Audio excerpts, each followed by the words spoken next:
Welcome to my studio tour. Here you're going to see a complete transformation from what was a dark and dingy basement studio to a light, bright, inspiring space that I love to be in. So, hope you enjoy.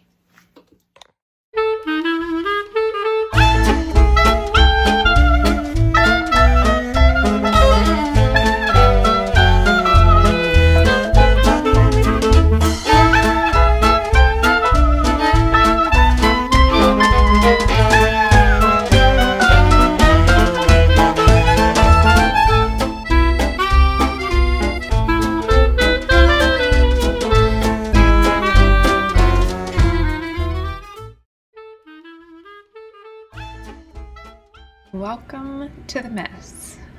I had already started cleaning out stuff at this point, so this isn't the most accurate reflection of how everything looked, but you get the idea. It was dark, it was dingy, and it was sort of just a mismatch of stuff. Step 1, walls and floor. So I started off with giving the walls a fresh coat of bright white paint that really livened up the space. And then I wasn't happy with the flooring, so I chose an oil-based floor paint and some chalk paint and a stencil to give the floor a bit more interest. Step 2, organization.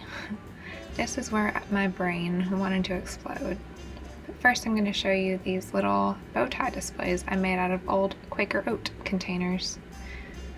At this point there was literally stuff everywhere and I had no idea what to put it, but my IKEA bookshelves had finally come in, so I was really excited to put those together and give my books a nice organized home.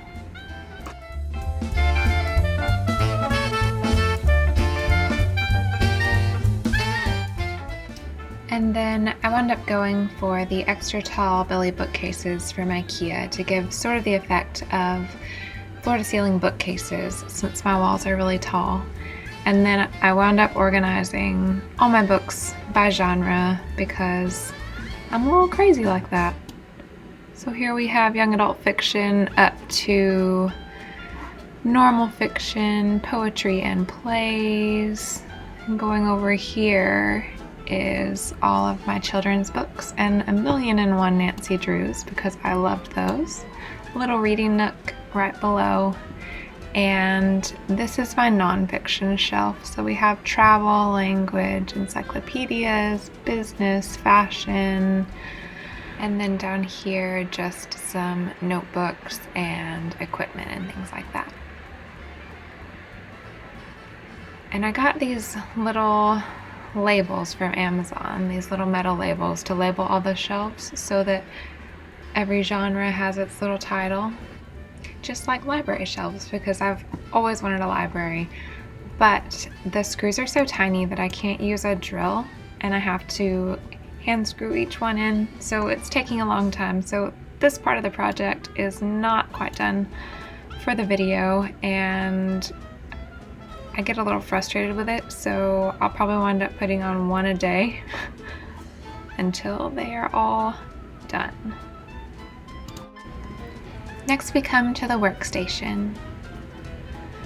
So here is my little sewing area on the right, and on the left is my computer area with some more organization up top and one of my sketches. So the desk is actually a flip. It was just this basic, horrible white IKEA desk that had been really beat up. I covered it in marble contact paper and I spray painted the bottom legs a matte gold just to give it a nice finish, and I did the same thing to the cutting table on the other side.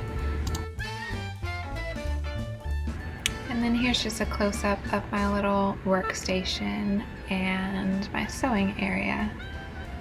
Ignore the vision board, I need to put new ink in the printer. For now I have my ironing area under the sewing area, and I made this little mini ironing board just out of a spare old shelf that I had and some cotton batting and cotton fabric just stapled on the back. It's not that pretty, but it works really well. And inside these boxes, I just have my iron and my little steamer. For some extra storage boxes that matched everything else that didn't cost a fortune, I just got a big pack of Banker's boxes and covered them in the same marble contact paper.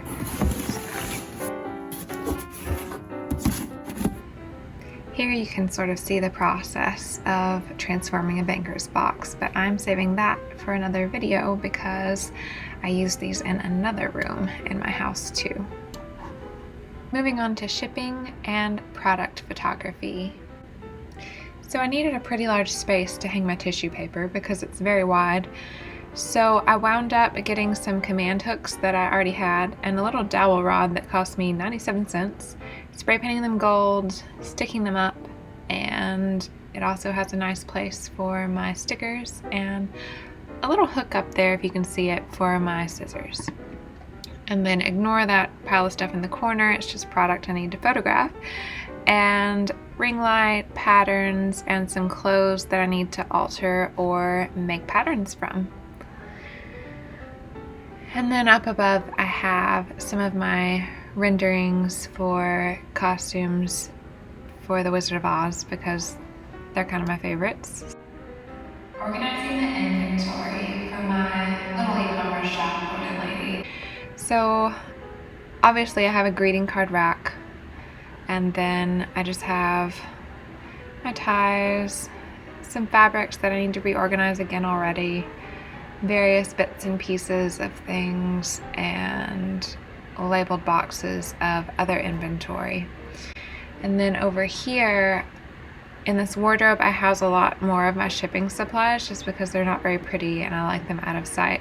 And then up above I just have some bow tie displays and some necklace displays that I use at trade shows and things like that.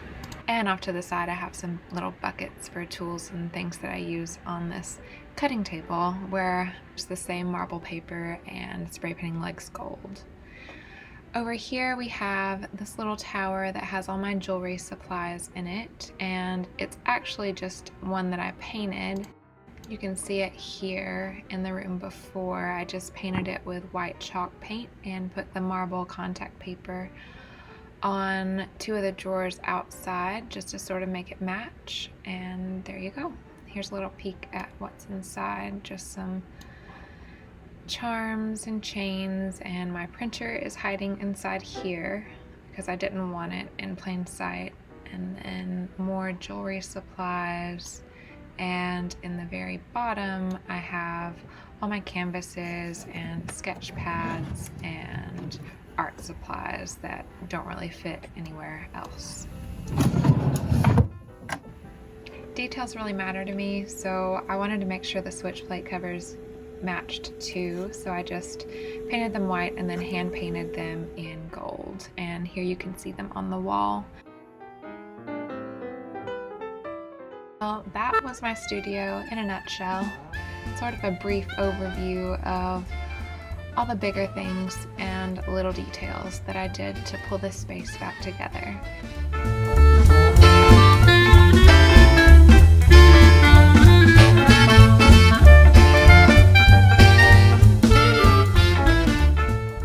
Thank you so much for sticking with me to the end. I hope you enjoyed it, and if you did, please like and subscribe, and I will see you in the next video. Bye for now.